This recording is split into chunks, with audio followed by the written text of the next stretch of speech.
हाय friends, welcome back. भैया, India big missile test. Bharat ने अपनी मिसाइल को ही मार गिराया।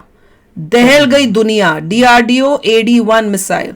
ओ, मुझे पता क्या लग रहा है, टेस्ट करने के लिए अपनी कोई मिसाइल टेस्टिंग के लिए भेजी होगी और उसको दूसरे को वो टेस्ट करना था कि क्या उस मिसाइल को हम खत्म कर पाते हैं या उसको, तो वो हमने टेस्ट किया होगा कि हाँ, अपनी मिसाइल को हमने मार गिराया, देखने के लिए कि क्या कोई जब दुश्मन मिसाइल करेगा हमारी ये टेक्नोलॉजी क्या उसको ख़त्म कर देगी, उससे पहले कि हमारे देश के किसी लैंड में वो तबाही करने की कोशिश करें। तो चलो यार, वीडियो शुरू करते हैं। वीडियो शुरू करने से पहले अगर आप चैनल पर नए हो और आपने अभी तक सब्सक्राइब नहीं किया तो जल्दी से पहले सब्सक्राइब के बटन और बेल आइकन को क्लिक कर लो ताकि आपको हमारे सारे न्यू वीडियोस के नोटिफिकेशन मिल जाए जैसे हम अपलोड करें। अगर आपको वीडियो पसंद आता है प्लीज़ लाइक एंड शेयर। चलिए शुरू करते हैं। भारत ने एक ऐसा कारनामा कर दिया है जिसने कई देशों की धड़कनों को रोक दिया है। भारत ने अपनी ही मिसाइल दागी, उसका पीछा किया और उसके बाद उस मिसाइल को उड़ा दिया। भारत ने आसमान में एक बड़ा इतिहास रच दिया है।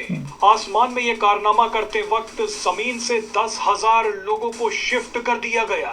ये खबर देखने के बाद आपका सीना गर्व से चौड़ा हो जाएगा। दरअसल भारत ने एक जबरदस्त परीक्षण किया है जो 100% सफल हो गया है।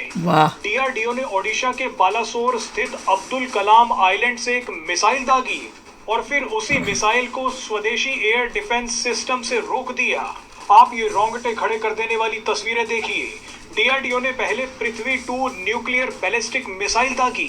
हालांकि इस मिसाइल में कोई न्यूक्लियर हेड नहीं लगा हुआ था। पृथ्वी मिसाइल को शाम 4:20 पर लॉन्च किया गया। उसके बाद जमीन और समंदर में तैनात रडार ने पृथ्वी 2 मिसाइल की मूवमेंट को ट्रैक करना शुरू कर दिया। एक ऐसा माहौल तैयार किया गया कि मानो किसी दुश्मन देश की मिसाइल भारत में आ गई हो। पृथ्वी 2 मिसाइल की एक सेकंड की जानकारी रजिस्टर की जा रही थी और जैसे ही पृथ्वी 2 मिसाइल टारगेट पे आई तो असली खेल शुरू हुआ। पृथ्वी 2 मिसाइल के पीछे भारत का स्वदेशी एयर डिफेंस सिस्टम पड़ गया।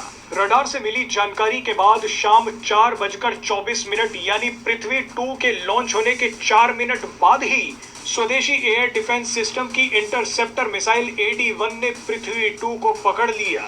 ये एक प्रिसीजन स्ट्राइक थी। रडार की जानकारी को एनालाइज कर AD-1 इंटरसेप्टर मिसाइल ने उस लोकेशन को तय कर लिया जहां पृथ्वी 2 को उड़ाना था। यानी सीधा मतलब यह है कि भारत ने हमला और रक्षा दोनों का जबरदस्त प्रदर्शन किया है। इस पूरे ऑपरेशन में दोनों को करते हुए तो दिखाया नहीं। एयर डिफेंस सिस्टम की इंटरसेप्टर मिसाइल AD-1 की दिखाई गई है। AD-1 मिसाइल ने बिना किसी चूक के टारगेट को निपटा दिया, लेकिन AD-1 इंटरसेप्टर मिसाइल ने पृथ्वी 2 को रोक दिया। इस बड़ी टेस्टिंग से पहले इलाके के 10 गांवों के 10,000 से ज्यादा लोगों को सुरक्षित जगह पर शिफ्ट कर दिया गया क्योंकि आसमान में बड़ा धमाका होने वाला था। बहरहाल आपको बता दें कि AD-1 इंटरसेप्टर मिसाइल चीन या पाकिस्तान की तरफ से आने वाली किसी भी मिसाइल, ड्रोन, लड़ाकू विमान या हेलीकॉप्टर को इंटरसेप्ट करके उड़ा सकती है। ये टेक्नोलॉजी दुनिया के ज्यादा देशों के पास नहीं है। भारत ने अब एक खतरनाक स्वदेशी S-400 बना लिया है। वाह भाई, ये तो कह रहे हैं हमने स्वदेशी S-400 बना लिया है। ऑब्वियसली कमाल की बात है यार। और मेरे को लग रहा था कि वो इस डायरेक्शन में आ रही होगी और यहाँ से मिसाइल आके करेगी। वो नहीं है कि उन्होंने देखा कि मिसाइल जा रही है, उसको पूरा रडार में उसको स्टडी किया गया, फिर उसकी जब स्टडी करके उसका लोकेशंस के बारे में पता चल रहा है कि कितने पे कहाँ पे वहां पहुंचेगी, उसके बाद अपनी भेजी AD-1 जिसने उसको इंटरसेप्ट करके डिस्ट्रॉय कर दिया। तो यही होता है लड़ाई में। अब अगर चाइना कुछ भेजेगा, कोई मिसाइल भेजेगा, तो इसी तरह से हमारा AD-1 उसको तहस नहस कर देगा। S-400 से कंपेयर नहीं कर सकते हैं। S-400 जो होता है वो उसकी रेंज ज़्यादा है और वो इतना कह सकते हैं कि काफ़ी दूर रेंज पे फाइट करता है। मगर आयरन डोम असली चीज़ है कि आयरन डोम जो है उसमें अगर करोड़ों जैसे हज़ारों ईरान ने फायर किए थे, सबको पकड़ लिया उसने, तो उस टाइप का है हमारा ये एयर डिफेंस सिस्टम कि हम खुद बना रहे हैं अपना, क्योंकि ऑब्वियस है कि आप कितने S-400 खरीदेंगे और एक इतने महंगे है कि आपका बैंकरप्सी आएगी और आप खुद बना भी नहीं सकते। तो बेटर वॉर हो जाएगी, आधे घंटे में सब खत्म हो जाएंगे, फिर क्या करेंगे।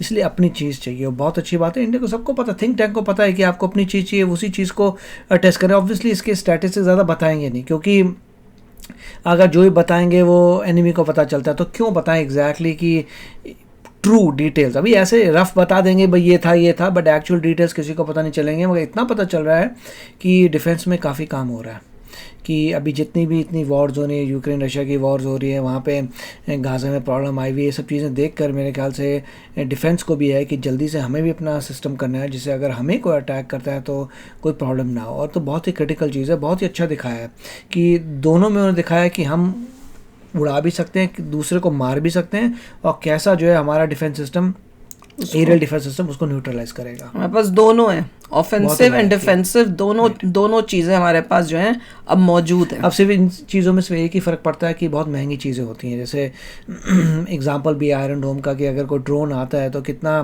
पैसा लग जाता है उसको करने के लिए, न्यूट्रलाइज करने में $100,000 से ऊपर लग रहा था आयरन डोम को। हमें भी इस तरीके से बनाएंगे तो कितना पैसा लगेगा किसी चीज़ को न्यूट्रलाइज करने में। अगर बहुत सारे आ गए तो पैसा उजड़ गया, तो इसीलिए दुर्गा वहाँ पे आएगी, जो दुर्गा 1 दुर्गा 2 बन रहे, जो लेज़र बीम से कर सकते हैं। मगर उसमें भी ये है कि लेज़र बीम कर सकते हैं, मगर अगर कोई स्वार्म ड्रोन करता है, मगर झुंड में ड्रोन आते हैं, तो उसका भी अभी कोई तोड़ निकालना पड़ेगा। तो सभी लोगों के पास यही प्रॉब्लम्स आ रही है। मगर अभी काफ़ी मेहनत हो रही है सैटेलाइट से भी, कि सैटेलाइट से आप कुछ फायर कर दें, ये कर दें, वो कर दें। और जितने भी स्वार्म ड्रोन्स हैं सब AI ऑपरेटेड होंगे, उनको अपने आप ही डिसाइड करेंगे। जैसे मधुमक्खी का जैसे झुंड जाता है, वो खुद ही डिसाइड करेगा कैसे मारना है, क्या करना है। जैसे कोई बंदा भाग रहा होता है तो मधुमक्खी उसके पीछे से जाके फिर आगे से पकड़ लेती है उसको। तो वही हम भी वही करेंगे ना। अगर ड्रोन्स अटैक कर रहे हैं तो हम भी अपना झुंड ऑफ ड्रोन्स जो है वो भेजेंगे, उनको वो डिस्ट्रॉय करते जाएंगे, एक एक ड्रोन एक उनके को डिस्ट्रॉय। और देखिए इतना इंटेंस था कि उन्होंने पूरा इवैक्यूएट कराना पड़ा, लोगों को वहां से निकलवाया, क्योंकि आप टेस्ट कर रहे हैं, आपको क्या पता। और जब आप किसी चीज़ को फोड़ेंगे तो सारा नीचे गिरेगा मलबा उसका, तो वो भी डेंजरस है कि आपकी एक मिसाइल है वो जा रही है और विद इन द एटमोसफेयर है, तो जितनी गिरेगी नीचे गिरेगी। It is also dangerous. तो इसीलिए है कि जितने दूर से उड़ाएं बेटर है। मगर इन चीज़ों से ये डेफिनेटली कि जिस तरीके से इंडिया की पॉपुलेशन डेंसिटी है, हर जगह घर है, तो वॉर होती है, तो it is very dangerous thing कि आप उड़ाओगे भी तो भी मलबा नीचे गिरना किसी के घर के ऊपर। It is also very scary. ये सब चीज़ें अगर ध्यान से देखें तो बेटर यही है कि लड़ाई झगड़े से दूर ही रहें तो बेटर है। नहीं, बेटर ये है कि वो जो उसको जो डिस्ट्रॉय करना हो वो बहुत दूर डिस्ट्रॉय करे, rather देन कि वो जब हमारे एरिया में, मतलब हमारे इलाके में एंटर करे, भारत के अंदर इनको, उससे पहले ही उसको उन्हीं के इलाके में जा जो है डिस्ट्रॉय करे। S-400 की वही ब्यूटी है कि वो 400 जो है किलोमीटर अंदर जाके कर सकता है। तो अगर और जो है वो नॉर्मली एक फायर नहीं होते, हज़ारों फायर होते हैं। हज़ारों फायर जब तक होंगे, जब इंटरसेप्ट करोगे आपकी धरती में आ ही जाते हैं, तो वहाँ पे होगा।